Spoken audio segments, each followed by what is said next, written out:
Class 8th math की exercise 3.4 है जो हम इस वीडियो में करेंगे, जिसका फर्स्ट क्वेश्चन है स्टेट वेदर ट्रू और फॉल्स। हमको फर्स्ट क्वेश्चन में ट्रू और फॉल्स बताना है। All the rectangle are square, हम जितने भी रेक्टेंगल होते हैं उनसे स्क्वायर बना सकते हैं। सारे रेक्टेंगल स्क्वायर होते हैं क्या? तो ये कंडीशन हो गई फॉल्स। रीजन क्या है इसका कि जितने भी स्क्वायर होते हैं वो सारे के सारे इक्वल साइड के होते हैं। इस वजह से जितने भी रेक्टेंगल होते हैं सारे स्क्वायर नहीं हो सकते। हम सारे स्क्वायर को रेक्टेंगल बोल सकते हैं, बट सारे के सारे जो रेक्टेंगल होंगे वो स्क्वायर नहीं होंगे, क्योंकि स्क्वायर की अपोजिट साइड इक्वल होती है, सभी साइड इक्वल नहीं होती है। फर्स्ट की जो सेकंड कंडीशन है ये बी है, ऑल रोम्बस आर पैरेललोग्राम्स। जितने भी रोम्बस होते हैं वो सारे के सारे पैरेललोग्राम होते हैं क्या? तो ये कंडीशन होगी राइट, ट्रू होगा। रीजन क्या होगा कि एक रोम्बस के अंदर जो अपोजिट साइड अपोजिट एंगल्स होते हैं वो इक्वल होते हैं, और डायगोनल क्या करते हैं, एक दूसरे को इंटरसेक्ट करते हैं, मिड पॉइंट पे बाइसेक्ट करते हैं। डायगोनल इसके बीच के अंदर दोनों को बाइसेक्ट करते हैं, और जो अपोजिट एंगल होते हैं वो इक्वल होते हैं। तो जो रोम्बस होते हैं वो सारे के सारे पैरेललोग्राम हो सकते हैं। नेक्स्ट सी कंडीशन है, all square are rhombus and also rectangle. जितने के जितने सारे स्क्वायर होते हैं वो रोम्बस भी होते हैं और रेक्टेंगल भी होते हैं। तो ये कंडीशन सी होगी, सारे स्क्वायर रेक्टेंगल होंगे बट सारे रेक्टेंगल स्क्वायर नहीं होंगे। तो ये कंडीशन सी होगी। रीजन क्या होगा कि स्क्वायर के अंदर जो है वो सेम प्रॉपर्टी होती है रोम्बस की, बट नॉट ए रेक्टेंगल, लेकिन एक रेक्टेंगल की नहीं हो सकती है। तो हम जितने भी स्क्वायर उनसे रोम्बस भी बना सकते हैं और रेक्टेंगल भी बना सकते हैं।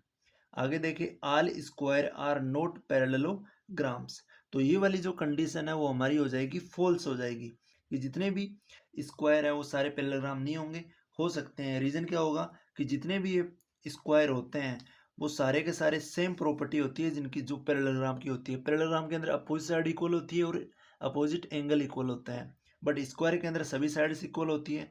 तो हम इजीली स्क्वायर से पैरेललोग्राम बना सकते हैं। तो ये नोट की कंडीशन होगी यहाँ पे फॉल्स। आगे देखें इसका ई वाला पार्ट। ई के अंदर है हमारे पास ऑल काइट्स आर रोम्बस। जितनी की जितनी काइट होती है वो सारी की सारी रोम्बस होती है। तो ये वाली कंडीशन भी हमारी हो जाएगी फॉल्स। रीजन क्या रहेगा इसका?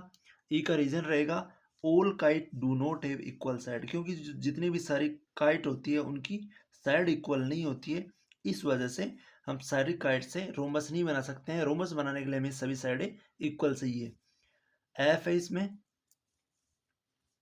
All rhombus are kite. जितने भी सारे रोम्बस हैं उनसे हम काइट बना सकते हैं। तो ये वाली कंडीशन सी हो जाएगी। काइट के से रोम्बस नहीं बन पाएगा, लेकिन सब हम रोम्बस से काइट बना पाएंगे।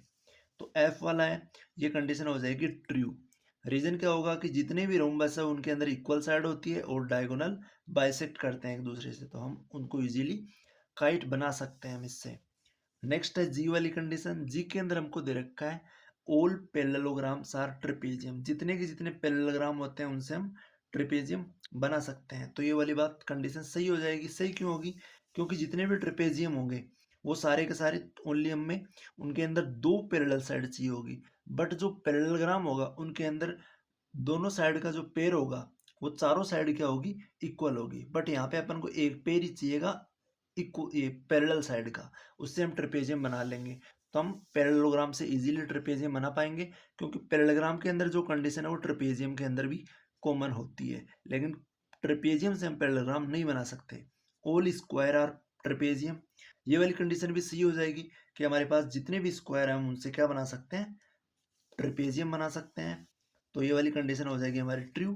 क्यों? रीजन क्या रहेगा इसका कि जितने भी स्क्वायर हैं उनके अंदर दो पैरेलल साइड तो पैरेलल लाइन तो होगी ही होगी। तो ये हम इनसे क्या बना लेंगे, हम ट्रेपेजियम बना लेंगे इजीली। नेक्स्ट है इसका second question, identify all the quadrilateral that have.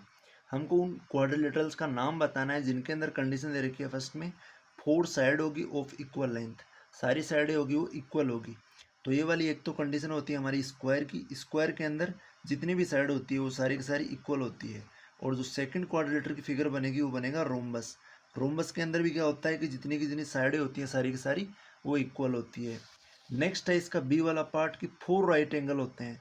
ऐसे दो क्वाड्रिलेटरल बताने हैं जिनके अंदर फोर राइट एंगल होते हैं। तो एक तो होता है हमारे पास में स्क्वायर जिसका ईच एंगल होता है राइट एंगल, और एक होता है रेक्टेंगल। रेक्टेंगल के भी सभी जो एंगल होते हैं वो 90 डिग्री होते हैं। रेक्टेंगल। तो ये वाली दो फिगर इसकी बनती है, स्क्वायर और रेक्टेंगल की। दोनों क्वाड्रिलेटर होंगे जिनके अंदर 4 राइट एंगल होंगे, 90 डिग्री के होंगे। नेक्स्ट है थर्ड क्वेश्चन।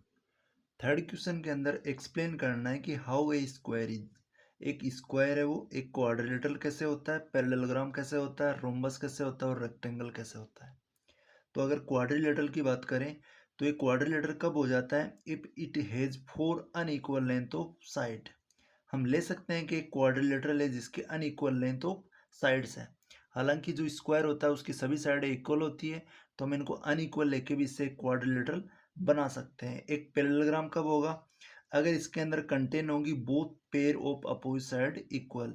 जो पैरेललोग्राम होता है उसके अंदर हमको जो दोनों पेयर होते हैं अपोजिट साइड के वो इक्वल ही होते हैं, बट स्क्वायर के अंदर चारों साइड इक्वल होती है, तो हम एक स्क्वायर को पैरेललोग्राम भी बोल सकते हैं।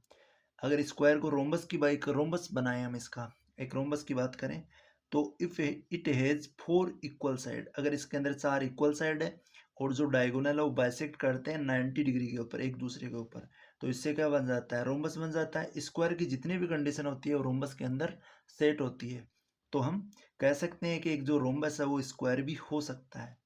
एक रेक्टेंगल की बात करें तो रेक्टेंगल के अंदर since having each adjacent angle, इसके जो हर एक एडजेसेंट एंगल होगा वो एक राइट एंगल होगा रेक्टेंगल के अंदर, एंड जो अपोजिट साइड होगी वो इक्वल भी होगी, तो हम रेक्टेंगल को एक स्क्वायर भी कह पाएंगे। स्क्वायर से हम रेक्टेंगल भी बना पाएंगे, क्योंकि इसके अंदर जो ये कंडीशन सेटिस्फाई हो रही है इनसे हम रेक्टेंगल भी बना सकते हैं।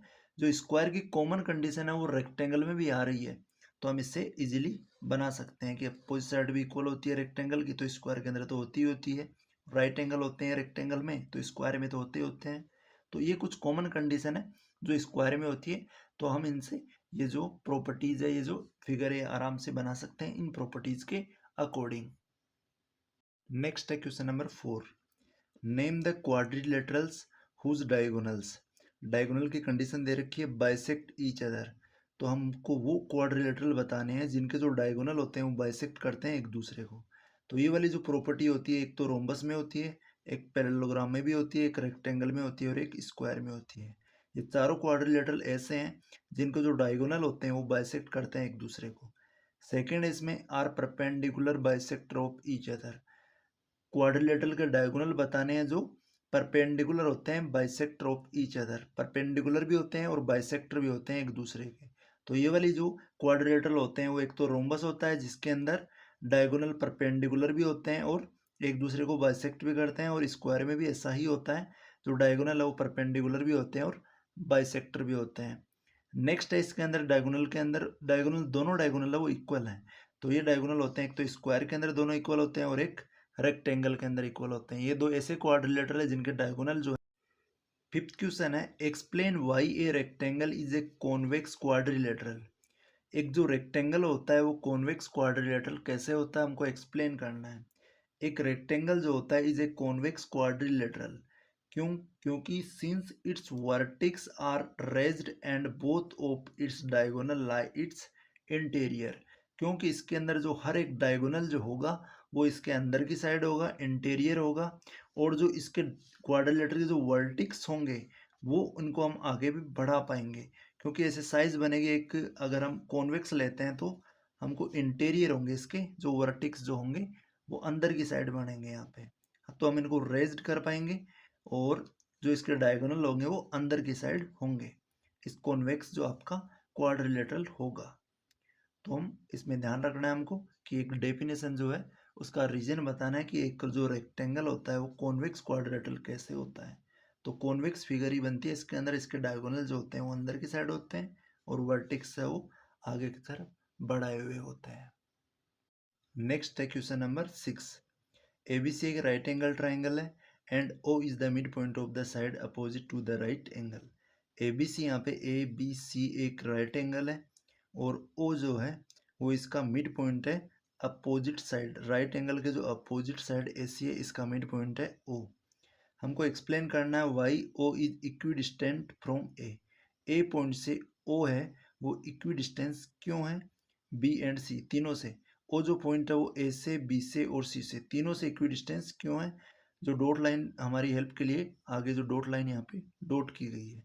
तो हम इसका रीज़न देखेंगे कि जो दो राइट एंगल ट्राइंगल होते हैं वो मिलके बनाते हैं एक रेक्टेंगल। यहाँ पे हम एक ट्राइंगल की बात करें, एक तो ए बी सी ट्राइंगल है और एक ट्राइंगल है ए डी सी। ये दोनों जो है वो राइट एंगल ट्राइंगल है। यहाँ पे इन दोनों से मिलके एक ये पूरा का पूरा रेक्टेंगल बन रहा है, जहाँ पे ओ जो है वो इक्वी डिस्टेंस पॉइंट है फ्रॉम ए बी सी और डी से। इसका रीजन क्या होगा, क्योंकि ओ है वो मिड पॉइंट है दो डायगोनल ऑफ रेक्टेंगल। रेक्टेंगल के जो दो डायगोनल दे रखे हैं, एक तो बी डी दे रखा है और एक ए सी दे रखा है। इन दोनों का जो मिड पॉइंट है वो है ओ है। इसका रीजन क्या है कि जो यहाँ पे ए सी डायगोनल है और जो बी डी डायगोनल है ये दोनों इक्वल डायगोनल होते हैं। जो रेक्टेंगल के अंदर डायगोनल होते हैं वो इक्वल डायगोनल होते हैं और दोनों जो इंटरसेक्ट करते हैं वो मिड पॉइंट पे करते हैं। तो मिड पॉइंट पे इंटरसेक्ट करने की वजह से रीजन यहाँ पे है, सिंस ए सी और B D are equal diagonal and intersect at mid point. दोनों डायगोनल इक्वल है और दोनों जो है वो ओ पे इंटरसेक्ट करते हैं। और एक कंडीशन इसमें ये होगी, अगर ये ओ पे इंटरसेक्ट करते हैं तो यहाँ पे ये और ये डायगोनल इक्वल थे, तो यहाँ पे जो डिस्टेंस बचती है बी ओ डिस्टेंस है ए ओ के इक्वल हो जाएगी और ए ओ है वो सी ओ के इक्वल हो जाएगा। तो तीनों जो डिस्टेंस है इक्वल हो जाएगी। इस वजह से ओ से ए पॉइंट, बी पॉइंट और सी पॉइंट है ये तीनों इक्वी डिस्टेंस होंगे। So is the equidistant from A B C and also D. चारों से ये जो ओ पॉइंट है ये इक्वी डिस्टेंस होगा। इसी के साथ हमारी ये जो 3.4 एक्सरसाइज है ये कंप्लीट होती है। मिलते हैं नेक्स्ट पार्ट में।